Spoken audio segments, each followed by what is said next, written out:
بسم اللہ الرحمن الرحیم۔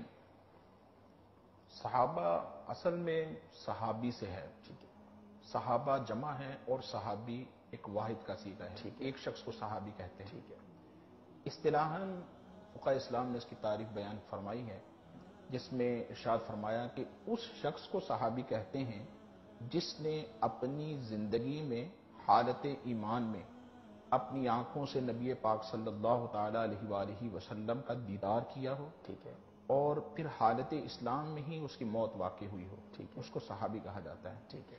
لہٰذا وہ شخص کہ جس نے سرکار دو عالم صلی اللہ علیہ وسلم کا دیدار تو کیا لیکن اس کا خاتمہ ایمان پر نہ ہوا، جیسے مانعین زکوٰۃ بعض وہ لوگ تھے کہ جو بعد میں زکوٰۃ کے منکر ہوئے، مرتد ہو گئے، تو اب ایسے لوگوں کو صحابی نہیں کہا جاتا۔ ابو جہل، ابو لہب، جنہوں نے سرکار دو عالم صلی اللہ علیہ وسلم کا دیدار تو کیا لیکن حالت ایمان میں ان کی موت واقع، دو چیزیں ہیں کہ حالت ایمان میں دیدار ہوا اور پھر اس کی موت بھی حالت ایمان میں واقع ہوئی۔ بعض صحابہ ایسے تھے کہ جو نبینا ہیں، جنہیں نبی پاک صلی اللہ علیہ وسلم کی صحبت ملی، حالت ایمان میں صحبت ملی اور حالت ایمان میں دنیا سے رخصت ہوئی، وہ بھی صحابی کہلائیں۔ بسم اللہ الرحمن الرحیم۔ اس وقت میں امیر المومنین علی بن ابی طالب صلوات اللہ وسلام علیہ کے جلیل القدر صحابی حضرت زید بن سوحان کے روضے پر موجود ہوں۔ زید بن سوحان وہ ہیں کہ جو جنگ جمل میں مولا علی کے ساتھ شریک ہوئے اور آپ نے اس جنگ میں جام شہادت نوش فرمایا۔ بہت سے فضائل اور مراتب آپ سے وابستہ ہیں۔ آپ کو حضرت سلمان فارسی سے اتنی محبت تھی کہ رسول اللہ نے آپ کو ابو سلمان کی کنیت سے نوازا۔ یعنی یہ عجیب بات ہے کہ عموماً ولدیت سے کنیتیں بنتی ہیں، لیکن رسول اللہ نے سلمان فارسی سے محبت کے سبب آپ کو ابو سلمان کہا، اور آپ اور سلمان فارسی کی اتنی اچھی دوستی تھی کہ کہا جاتا ہے کہ زید بن سوحان عبادت میں اتنا زیادہ مگن رہتے تھے، اتنی زیادہ عبادت کرتے تھے کہ حضرت سلمان فارسی نے انہیں تاکید کی کہ اپنی عبادتوں میں اعتدال پیدا کرو، اس لیے کہ تم اپنے جسم کی حالت کو بھی دیکھو اور اتنی عبادت نہ کرو کہ تم دنیا کو فراموش کر دو۔ زید بن سوحان کا تعلق بنی عبد القیس سے تھا، اور جب جنگ جمل میں بنی عبد القیس کا ایک رسالہ امیر المومنین کے ساتھ تھا تو آپ اس کے سپہ سالار مقرر ہوئے اور قبیلے کا علم آپ کے دست مبارک میں تھا۔ آپ ان لوگوں میں ہیں کہ جب کوفے میں یہ خبر پھیلی کہ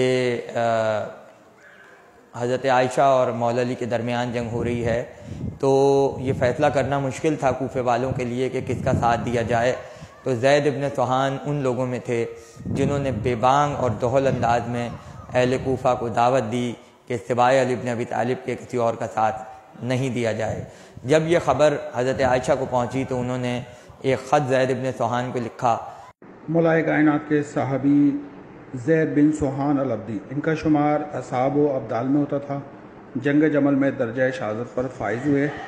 حضرت عائشہ نے ماں ہونے کے رشتے سے جنگ جمل میں شرکت کی دعوت دی تو جواب میں لکھا کہ مجھے ایسی بات کو حکم دے رہی ہیں جو خلاف مرضی خدا ہے، اور خود اس بات کو ترک کر دیا ہے جو عین مرضی خدا تھی، یعنی اور اس کے بعد آپ اپنے لشکر کو لے کے مولا علی کے لشکر کے ساتھ بصرہ میں ملحق ہوئے، اور وہیں آپ کو لشکر کی سالاری دی گئی، یہاں تک کہ آپ نے جنگ جمل میں جام شہادت نوش فرمایا۔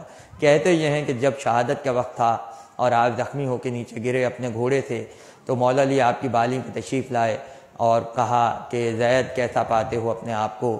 تو زید بن سوحان نے امیر المومنین کی طرف دیکھا اور دیکھ کر کہا کہ سب سے پہلے یہ بتائیے کہ میں حق پر ہوں یا نہیں ہوں؟ تو مولا کائنات نے کہا کہ زید بے شک تم حق پر ہو۔ اس کے بعد انہوں نے اپنی انگشت شہادت کو بلند کیا اور کہا کہ میں گواہی دیتا ہوں کہ غدیر میں پیغمبر نے کہا تھا من کنت مولا فہذا علی مولا۔ لہذا ہم ایسی ہستی کے روضے پر اس وقت حاضر ہوئے ہیں۔ یہ جنگ جمل کے میدان میں ان کا روضہ واقع ہے، جہاں ان کی شہادت ہوئی وہیں پر ان کا روضہ ہے۔ اور عجیب اتفاق یہ ہے کہ کوفے میں مسجد سہلہ کے سامنے آپ کا مکان تھا اور اس مکان کو مسجد میں تبدیل کر دیا گیا، جسے آج مسجد زید بن سوحان کہا جاتا ہے، اور اس مسجد کے اپنے مخصوص اعمال ہیں اور فضیلتیں ذکر ہوئی ہیں۔ اتفاق یہ ہے کہ جیسا نقشہ اور ڈیزائن اور جو کلر زید بن سوحان کی مسجد میں استعمال ہوئے ہیں بالکل وہی انداز ان کے روضے میں رکھا گیا ہے۔ آئیے زیارت کرتے ہیں اس عظیم الشان شخصیت کی جس نے آخری دم تک امیر المومنین کی ولایت کا اقرار کیا اور اس پہ اپنی جان قربان کر دی۔ ان کے روضے میں سورہ واقعہ، سورہ یاسین، سورہ فجر اور وہ آیات جو شہداء کی فضیلت سے تعلق رکھتی ہیں اور آل محمد کی مدح میں نازل ہوئی ہیں، وہ آیتیں حضرت زید کے روضے پر لکھی ہوئی ہیں۔ اور زید ابن سوحان کا شمار اپنے وقت کے بڑے قاریوں میں ہوتا تھا، بڑے عابدوں میں ہوتا تھا، بڑے زاہدوں میں ہوتا تھا۔ آپ کے ایک بھائی صوصہ بن سوحان ہیں جو مولا علی کے صحابی تھے، اور جو پہلے خطیب ہیں جنہوں نے سب سے پہلے مولا علی کی قبر پہ مصائب پڑھے وہ صوصہ بن سوحان ہیں۔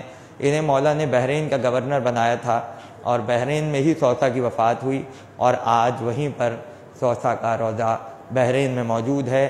ایک بھائی بحرین میں ہے، دوسرا بھائی بصرہ میں ہے۔ زید ابن سوحان کی ذریعہ آپ کے سامنے موجود ہے۔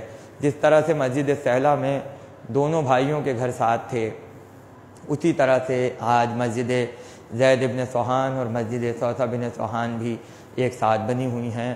ہماری جانیں قربان ہو جائیں ان شخصیات پر، ان لوگوں پر کہ جنہوں نے مرتے دم تک امیر المومنین کی ولایت سے اقرار کیا، اور یقیناً ایسی ہی شخصیات ہمارے لیے زندگی میں ایک نمونہ ہیں۔ بہت شکریہ۔